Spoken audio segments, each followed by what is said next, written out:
Welcome to another episode of Waves of Wisdom.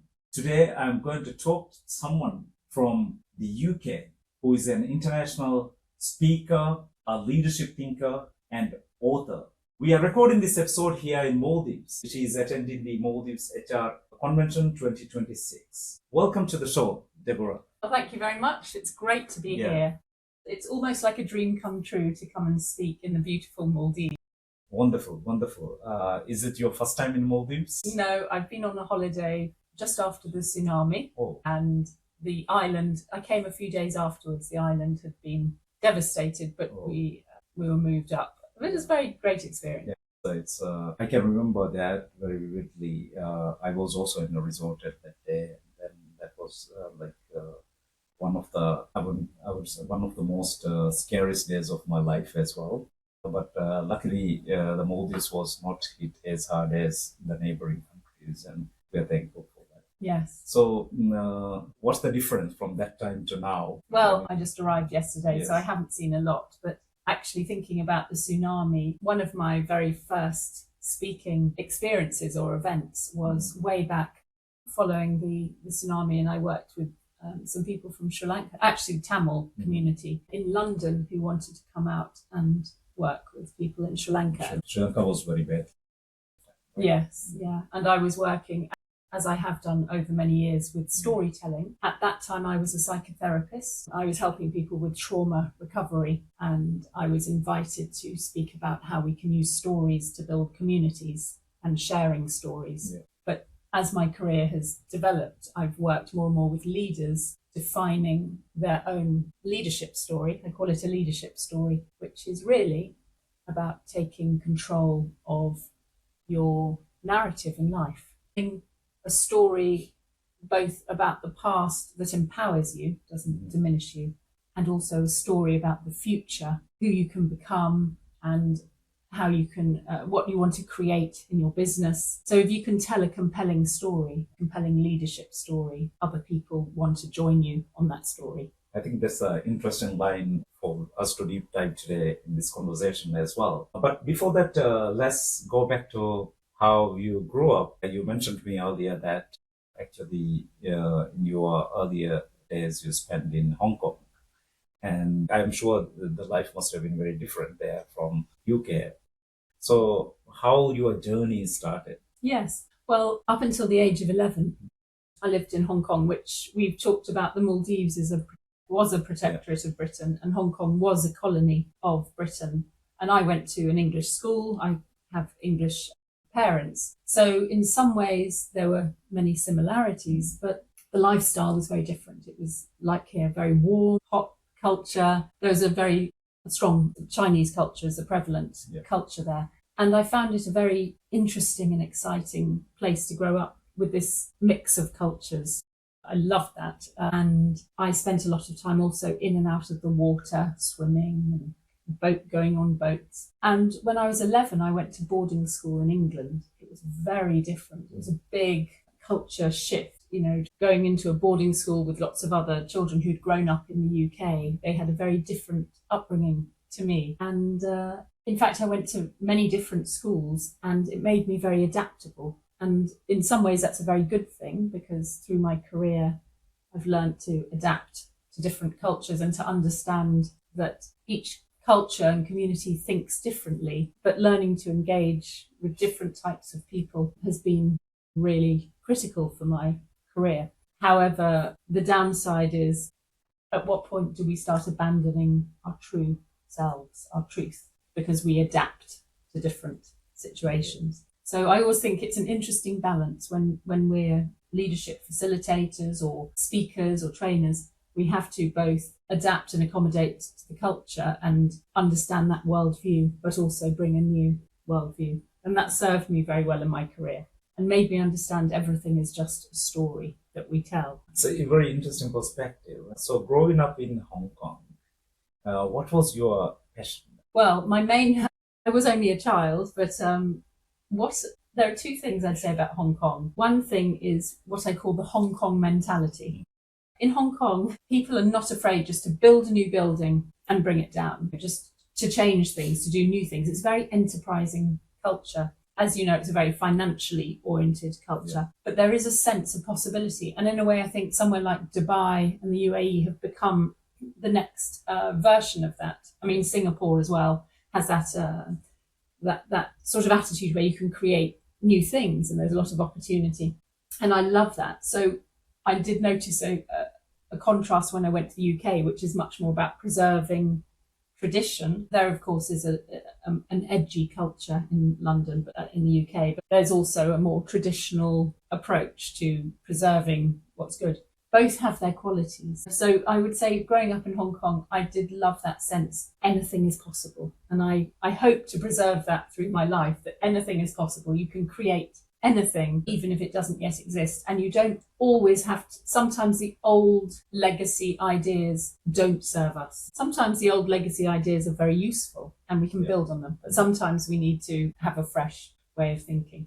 So that's one thing I'd say about Hong Kong. But the other, in terms of personally, I loved and I still love swimming. I used to do swimming competitions and we would we'd go to the Philippines and Thailand and race. And now I've started swimming again. So I'm doing an 8.5 kilometre swim in a couple of months. So I'm training for that. I think you should come back to Maldives also. They are trying to have this open water swimming. Oh, I'd love to get involved in that. Yeah. At least the water here is much warmer. It's a bit cold in England. So you still keep that passion, right? Is alive. But what is from where in your career did you actually found your purpose in life? Well, it's a very good question. Finding my purpose has been, as they say, iterative. Every level and every stage of my career has brought more purpose. I think, gosh, where do I go back to? I mentioned my first career was in the film industry and I worked behind the cameras doing something called being a clapper loader. So you do the clapper board, 27, take 3, and you basically help the camera team with all the lenses and loading the film. And I loved being part of a big creative project, a big collaborative creative project, so somebody has written a script, the director is bringing it to life, the actors are acting the parts, the art department are creating the look and the costumes, and of course the cinematographer, the director of photography is creating the visual look of the place, of the whole film. And it's like bringing a dream to life. A lot of people come together and all make that creation. So I loved that collaborative creation. But the first inkling of my purpose, I realised my role was very technical and there wasn't a lot of creativity in it. If I had stayed in the film industry, eventually I would have been a director of photography and I would have had more influence. But I was very interested in the actors and the scripts and the stories. So I think that was the first hint for me that it was very important for me to do something more creative. And also, I became very fascinated in psychology. I read a lot about the subconscious mind and the idea, or perhaps the fact, that we have so much more potential than our conscious mind knows. So people say we only use 10% of our cognitive abilities, but our subconscious has access to all our dreams, all our hopes, all our possibilities. And most of us are operating way below our potential. And I discovered through the books I was reading and through my research that one way to access this subconscious potential that we all have is through hypnotherapy. For example,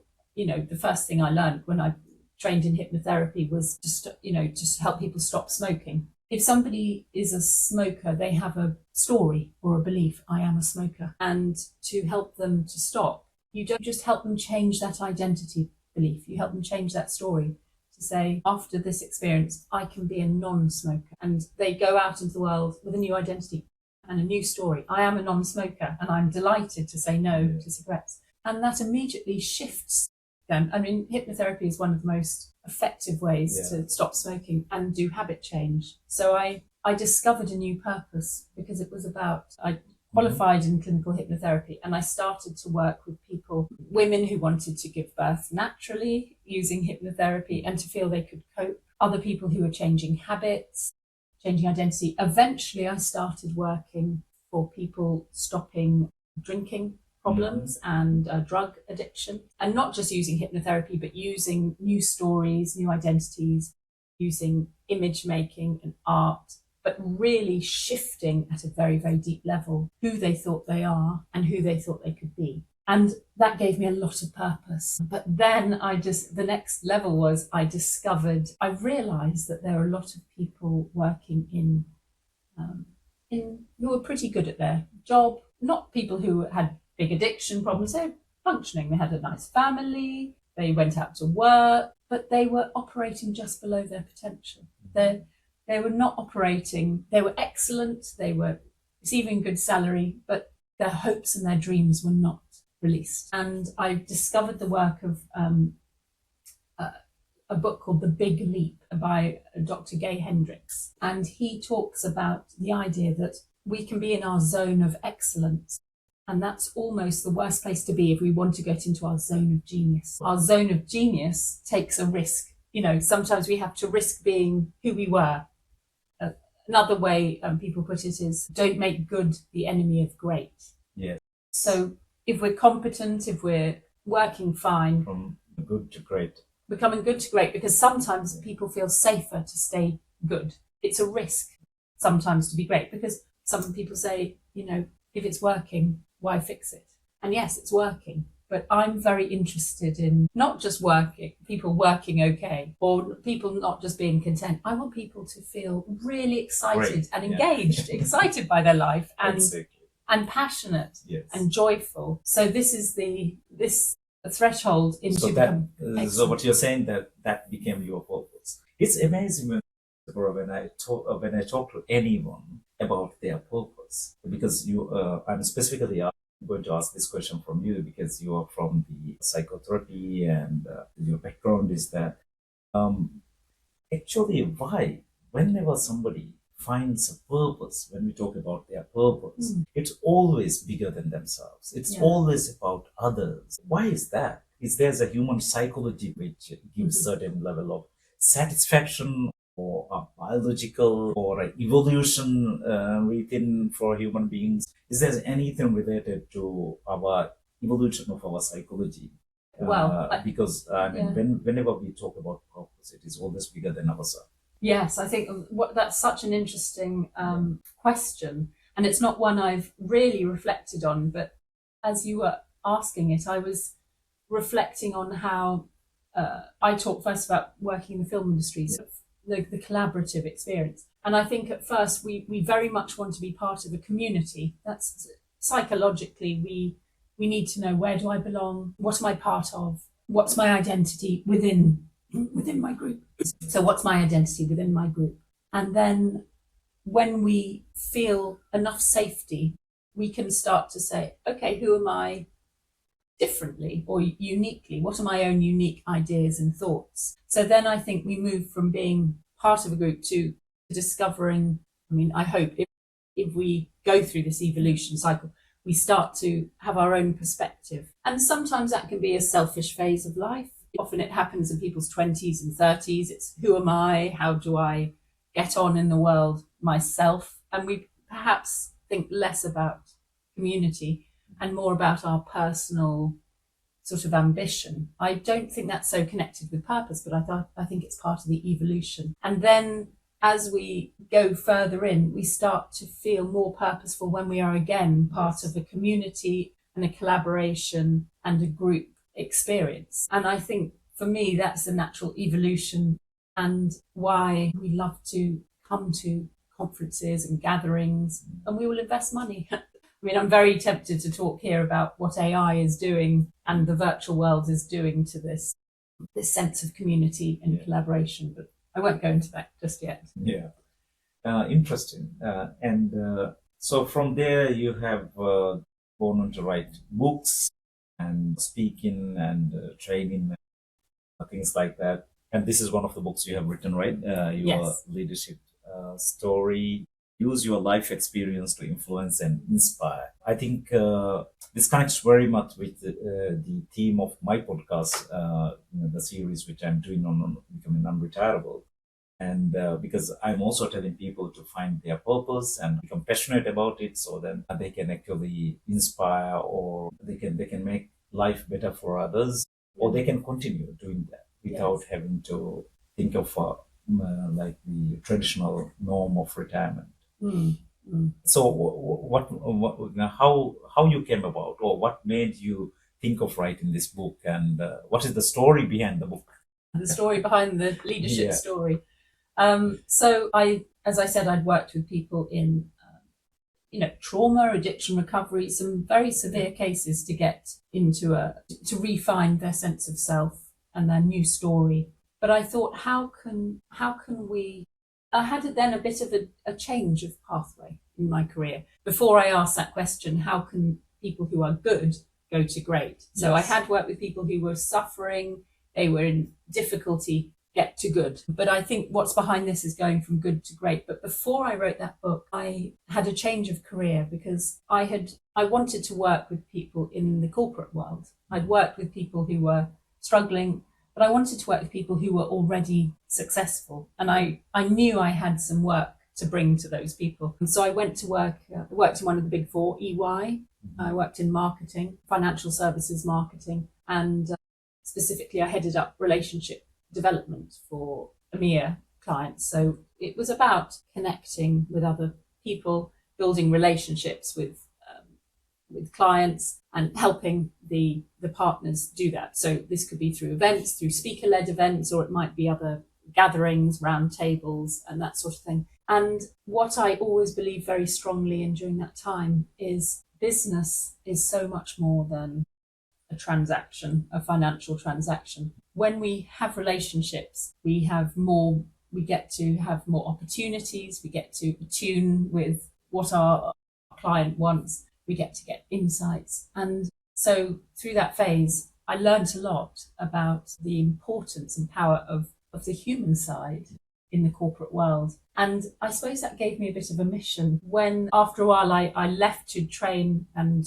run leadership development independently for a lot of big organizations around the world. And I very much wanted to work with people to go from this good to great. So this is where the book comes in. I began to help people understand what is their story, who can they be within their corporate organization, how can they connect at a human level, how can they build relationships person to person as individuals. So that was really the evolution. And I think the other thing is many people have a narrative or a story about their past that undermines them. It doesn't empower them. They might say, oh, I can't do that. I would love to swim a long distance, or I'd like to run a marathon, but I can't do it. That's not me. So they have a disempowering story. I can't do it because I wasn't very good at sport when I was at school. That's an old story. If we can tell a new story, it opens up possibilities. And it's the same in the workplace. Somebody might say, I can't speak or present to a room full of people because I'm a shy person. But that's just their story. And yes, you can be shy, but you can still present. So I wanted, help people unlock their potential, changing their past story. changing the narrative. The narrative. So yes, you were shy at school or as a child, but that doesn't mean you can't be a presenter or a speaker now. You can change that. You can still accommodate the true experience, but it doesn't mean that you have to be the person that you used to be. We can evolve and we can change. And we can also, sometimes we can say it's because I was shy that I became a good speaker, for example, because I was nervous that I worked at it. There's a great story about a free climbing rock climber who he free solo. You may have seen Free Solo, but it wasn't him. It was somebody else who I heard being interviewed on the radio, and he was very nervous about climbing. And so he became good. He became an international global climber because he was nervous about climbing. So he decided to face his fear and practice, practice, practice, and then he became very good. And I think this is the same with our story. We can have fears and doubts and a story that keeps us down, but we can also use that same experience to say, I can practice. Yeah, I think that's a very good perspective. I don't know if you have come across this concept called growth mindset, Growth which I'm a mindset. huge advocate. And I think this is like you said, that the initial narratives or the stories is because of that they fall into a fixed mindset. Yes. And that is where the importance of unlocking the potential through the new narratives comes, right? Yeah. And a lot of times, like people tend to write or think about their niche topic which they speak about. As speakers, we know this is also a lot of times because of event which happened in the past. I'm not going to elaborate this a lot in my speech at the HR convention. I'll be telling about why actually I became passionate or I became interested about writing and speaking about becoming unretirable.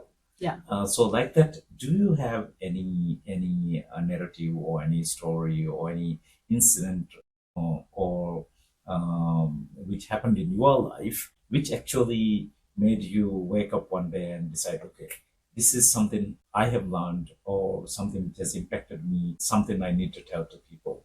Was there any personal story behind that? Well, I think the story, it's accumulation of various experiences that we've already talked about. One of the shifts for me really was going from being somebody who felt I wanted to fit in, I wanted to adapt, I wanted to be acceptable. People call it people pleasing. I always felt that I had learnt to fit into many different cultures, many different schools growing up. And in my work, I'd go to a lot of different organisations. I mean, I've been working in this field since 2011. That was after being a psychotherapist.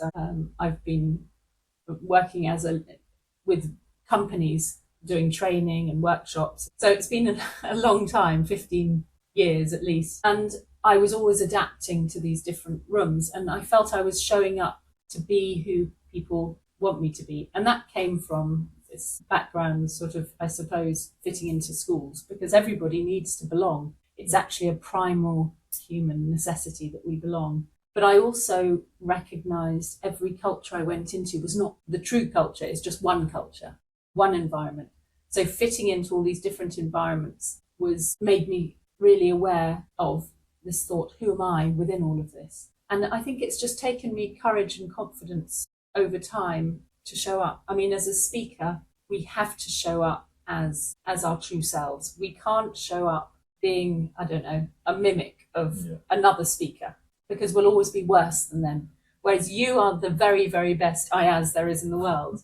You know, there's nobody else as good as you at being you. There's no one else as good as being Deborah Henley other than me. So I have to go and be myself. And I built up my confidence as I built up my voice. So writing your leadership story was the courage and confidence to have my own voice. And I've then created my podcast called Perfectly Flawed, which is an acceptance of our flaws. I think you mentioned a speaker I in was Australia. say there's a speaker who spoke at the India Speakers Summit with us, and he came up with a beautiful word which became the word of the summit, which is called flawsome. Flawsome. That is totally awesome. That's brilliant. My idea, Perfectly Flawed, I'm sure is similar to that, which is the cracks, the difficulties, the challenge is where the light shines in. And our flaws, our perceived flaws, are the things that make us unique and different. And particularly in this AI world where everything is quite beige in colour. I mean, everything is just moderate and a mix, whereas the things that make us exciting as humans are the little flaws. Like I had to clear my throat. That's a little human moment. And an AI wouldn't probably have that unless they were trained to put in some adaptation like that. So I did the Perfectly Flawed podcast as part of an evolution of my voice. So I think it's less one incident and more a slow development of being at the front of the room and having to have my own voice, and also being passionate, just connecting more and more to my ideas. I think as we get maybe go through life, I was going to say get older, but go through life, we want to. I mean, life is too short. Well, we can maybe become wiser, but also life is too short not to share our uniqueness. And it is our uniqueness, and this is what I'm talking about at the HR conference.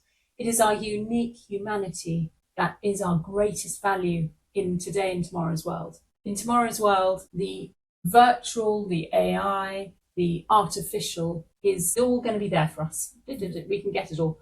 What we can't get is the human connection. What we can't get is the originality or the uniqueness or the diversity. And what we can't get most of all is the real care and compassion. So I created a program called the Real Leadership Program, and I've worked with senior leadership teams over a course of a year, and shorter versions as well, to become real, to become true to who they are, human, and bring that premium value to the work that they do, to their teams, to their cultures, to their client experience, to their brand. And the REAL, this is my Real Leadership Compass. You can put this up, but it's REAL. It stands for what? Well, people can use this compass to orientate themselves for decisions when they say, well, I'm very overwhelmed, I'm under pressure, there's a lot going on. How do I find my way? So R stands for results. So we start by saying, what results do you want to create? What's your vision? What's your outcome? Yeah. And then, so we have to ask ourselves this question, what matters here? What's important? Then we have E, which is emotional intelligence. So how do I feel? What's my gut feeling? What's true for me? How do other people feel? We tune into other people. A small question. And these English words are also sometimes it comes, have funny origins. Yes. When you mentioned the gut feeling, Yes. because you are from the psychologist side as well, does the feelings come from our gut? Well, that's very interesting, because we've always used this expression gut feeling before we had the biological knowledge. Yes. But more recently, we've begun to understand that indeed the vagus nerve goes through the gut, but we also have some sensory signals that come from the gut. I think we already know when we're nervous, we can feel things in our gut. Yes. When we're worried, our gut feels things. Yes. So we have our gut, we have our heart feelings, our heart feels things, and we have our brain, our thinking brain. The more we are in tune with the body, and this is, a bit of a segue from this, but this is such a fascinating part of what's going on in terms of understanding our humanity as being different from a machine, because we are not just cognitive thinking brains. When I also read, and it's like that, same thing like this, even in the Maldivian context, in our language, we have something like, we say hitangarani. That means like, I thought from my heart. I thought from my heart. Yes. And so normally we associate thinking with the brain. Right? But today, I think scientifically, they are finding that heart also can actually contribute to your thinking, right? Absolutely, your yes. feelings, Yeah, right? heart. There's a thing called heart maths where they've looked at it. But yes, and you may know the Arabic proverb, throw your heart out in front, then run to catch up. Yes. So, but I love that thinking from the heart. What's the word again? Yeah, thinking from the heart. I thought from my heart. I thought from my heart. What's hitangari? Hitangari means it, like from my brain to hitangari means hitangari. I thought, because actually he means heart. Right. In the Vehi and in our language. So hitangari means actually the thought came to my heart. Yes. Instead of brain, right? Fantastic. So something like that. Yeah. Let's get back to the so we have the E of real, and that's emotion. So emotional intelligence is both thinking from our heart, hitangari, and also tuning in with the hearts of others. Yes. The hearts, the gut feel, the resonance in the room, because we might think that we are just thinking brains with a body that we drag around, but no, we read each other. We read body language. We don't even know what else we sense. Yeah, we can communicate without even talking, right? Absolutely. That's fascinating. If anyone has a pet dog, a pet cat, I've got 2 cats, you can read all the time. They're reading, not our words, but how we're moving, or they sense our energy. And a lot of animals do that too. Like sharks have a sensory line. They can sense a fish flailing around if they want to go and attack it. They can sense that in the water, and bats. So who knows what we have as human beings? We don't even know yet how we pick up on energy. But I think we all recognize if someone's very angry, you can feel that. We say bristling anger, energy. If someone's very calm, it actually calms our nervous system. And there's evidence to show the change we have on other people.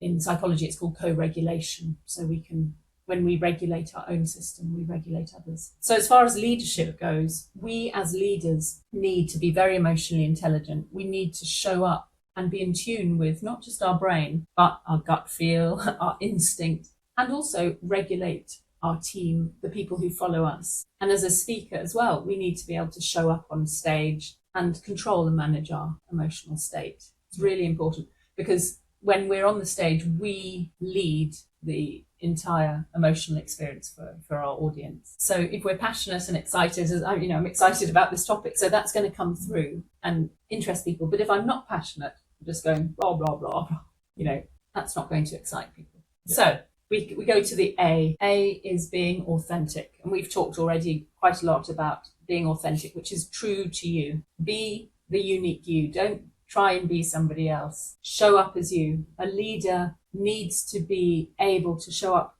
as we say, warts and all. That means you don't have to be perfect. You can be flawsome. You can be perfectly flawed, but show up as you, because you then give permission for other people to show up as them. And then we have the unique joining of voices, different voices. If we show up hiding ourselves, it means other people have to hide as well. And then we get nobody's value. So the next one is, the final one is legacy, which is our impact we leave. Each one of us is the only person who can leave our unique impact on the world.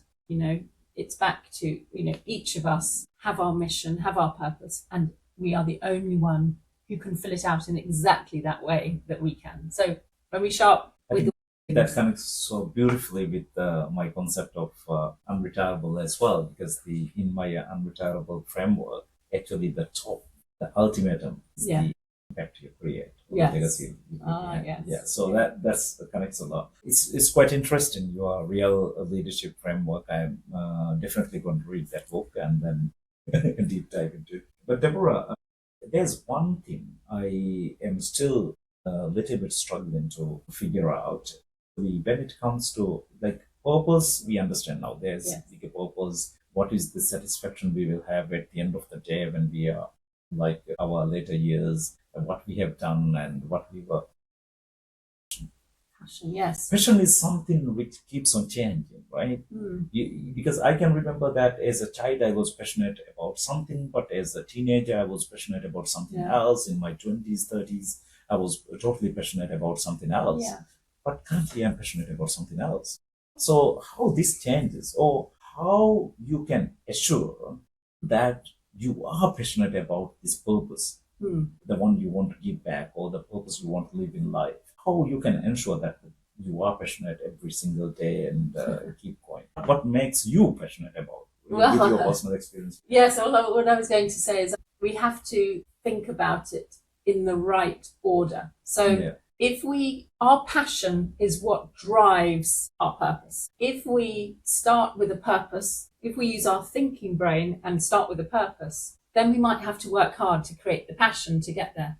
But if our passion is thinking from the heart, if our purpose comes from our purpose should be something that's so true to our heart. It's so where we want to go. We haven't thought about it. It's not that we thought about it. It comes first from a desire, a burning desire and ambition that this matters. So for me, purpose and passion are completely interlinked. And of course, we feel passionate about different things as we go through life, just as we feel purposeful about different things as we go through life. But that core driving purpose and passion are completely entwined. Yeah. I think they go together, because for me, I can't really separate those two things. The passion is what drives us, and the purpose sort of keeps us online. I think that's a beautiful way of describing it, intertwined, right? Like two wires. Yes. I can see that. Actually, the other thing is some people might have identified that, or their purpose. Some people say, okay, if I have all the wealth in the world, if I have, for example, money, if I don't have to work, if I'm financially independent, if I have great health, I'll be trying to eradicate, for example, poverty from somebody's purpose, for example. Yes. Is that. But there are people who thought about it, but they can't actually work on this because, like you said, they might not be passionate about it. Their passion might be in playing football, soccer, for example. Yeah. So, how can actually somebody can intentionally bring that passion into the purpose which they have decided, or vice versa? Well, I would go back to what I said. I Mm. don't think that's their true purpose. Then, Yeah. if their passion is to play football, then maybe that's where they need to put their energy somehow. They need to make that work, you know. But I know it's difficult because we have limitations of our body. But if their football is their area of passion, for example, then they need to go into that, and they have to work out what is it truly I'm passionate about. Is it the physical side of football? In which case, maybe as they get older, they can work in something which is about the physical side. Or am I interested in football am I passionate about football as a topic? In which case, maybe they go and work in football management or some other area. I think this is what I say. You can't start with a purpose from the head. They are both at the same time. The purpose might keep us on track cognitively, rationally, but our passion is what drives and fuels it. So you can't start with a purpose and then try and bring passion. You can't. You can't just say, "Oh, my purpose is." And what did you say? What was your example? My purpose is Yeah, to for example, save, eradicating poverty, you know, bring people out of poverty or solve world hunger. hunger. Well, that's a great purpose to have, but is it your purpose? It's a great idea, but unless you're passionate about that, you're not going to do it. When you say that, actually, this comes to me in such a beautiful way. Actually, I'm just thinking out loud.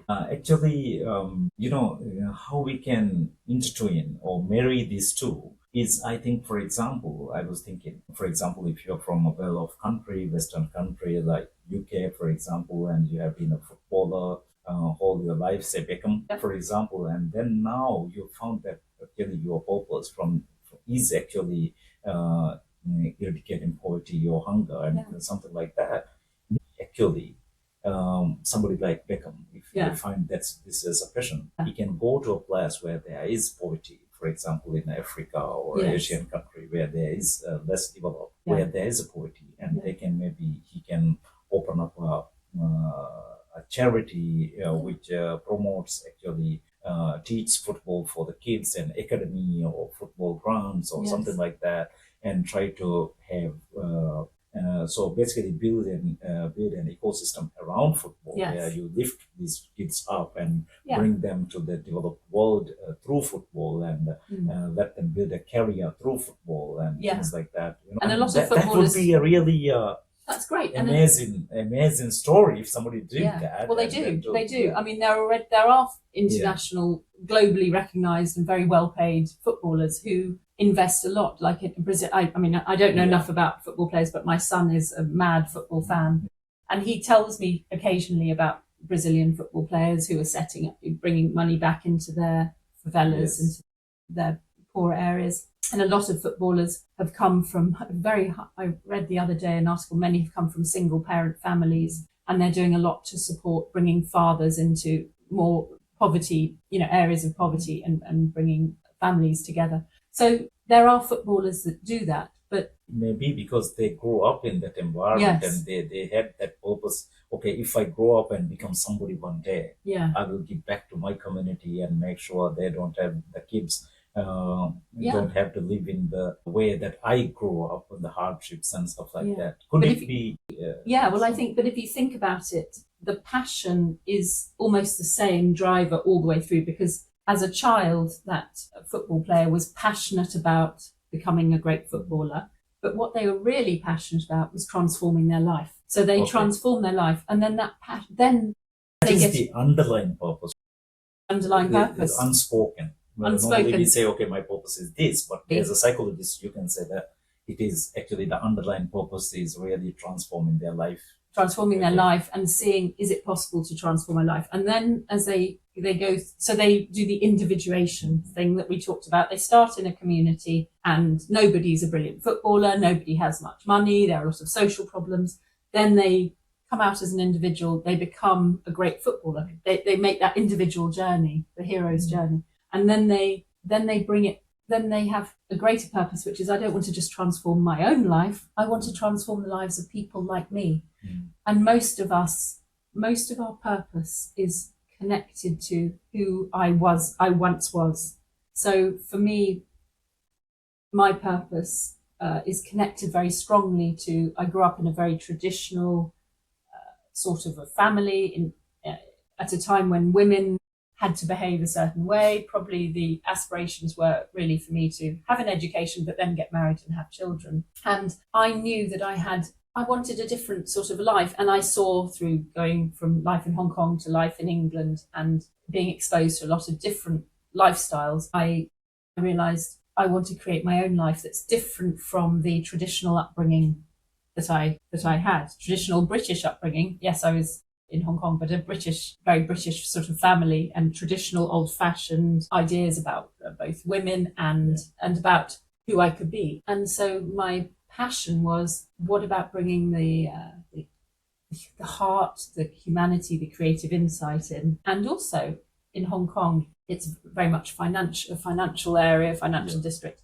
I wanted to bring the heart and soul into finance, which is very much lacking from, as a person who is from finance, I can tell that. Yes. Even in my career, after 12 years in finance, I switched over to HR. And then only I realized I have been utilizing my brain rather than my heart and my feelings for the entire 12 years of my career. And this is why even a lot of friends who are chartered accountants, because I'm also CMA, and a lot of them ask me, why you're not practicing finance anymore? Maybe because my purpose and passion has changed. Well, maybe, or maybe you got in touch with the underlying one. Because I realized that even when I went to work in financial services and I was doing relationship development, what I was really doing there was, let's bring some more heart and soul into this place. And I think I felt that in the different cultures I worked in from a very early age. In Hong Kong, my mother used to say, oh, I miss, Hong Kong's quite an artificial, fast-paced place, but I miss just having a cup of tea with a friend, relaxing, sitting around the table and talking heart to heart. She missed that in Hong Kong. And I began to understand that as I grew older. And so all through my career, I've wanted to connect with, people to connect from a true place, not from a place that they have had created for them. So, I talk about in this book and on the work I do, we start with our family narrative, our cultural narrative, the education, the business, the workplace that we're in. And these all form cultural narratives around us. But eventually we have to say, well, what's my narrative within all this? And of course, we always bring our background, our culture with us, but we also have to find our own truth within that. This links. So this purpose and passion is the thing that pulls us towards the future story. And so I think everything I've done has really been about that underlying desire to show up in truth with our heart and soul, and now to do that with other people and to recognize that our humanity, our heart and our soul is our greatest value in this future world of AI and virtual reality. Being a human is the greatest premium we can give. I think that is something which AI or anything cannot replace, right? Because as humans, there's no other species or life form known to have this kind of what is that connectivity, social being, and being human. Is a special thing. And we should never let that go, right? So I think, Deborah, it's been amazing discussion and talks. I'd love to further deep dive into your, your work. But for the sake of time, we might have to wrap this discussion a little bit now. But before we close, for my listeners, I always ask this question from all my guests. What is that one thing, one wisdom you have acquired over your life, which you, like a mantra or like a wisdom which you live day in, day out in your head, and which you like to share with others? Well, I think the one bit of wisdom I would leave, if it's wise, but it's just something, is really just be true to yourself. As simple as that. Be true to yourself, because you are the only you. But I also would add what my mother used to always say to me: nothing ventured, nothing gained. And what she meant by that was always take an opportunity, always take a challenge. Go out and live your own story. Don't keep just following the tram lines. Ask your heart, what matters to me? What's true for me? What do I need to do? And have the courage to take that risk and do it, because this is our life. We only get one life. Let's go and live it. Yeah. Thank you very much, Deborah. It's been a wonderful discussion, and I'm sure there are so many nuggets. And frankly speaking, this discussion has opened up so many thought processes for me to further develop and think about, even for my book and also for my speeches on the area of becoming unretirable. There's some beautiful framework or the thinking patterns has ignited because of this conversation, I would say. So thank you very much for that. Oh, thank you. And it's been wonderful to have this discussion. You've also caused me to you've asked some great questions and caused me to review things in a few new ways. And I hope that I can add to some of your thinking tomorrow, because my speech is on the human edge. And in fact, the whole conference is taken from my keynote speech. The theme of the conference is my human edge theme, so I'm very flattered that we're doing this conference around the theme that is of so much passion to me. Thank you. And I hope to have you again maybe someday on the podcast as well. Maybe Right. Again. Yes. Yeah. Thank you very much. And for my viewers, until we come back with another episode, don't forget to become more human and be yourself. As Deborah Henley has told in this episode, there's no one other than you who can be you. So be you and go out there and live your passion with purpose. Until we come back again, don't forget to be unretirable. Thank you.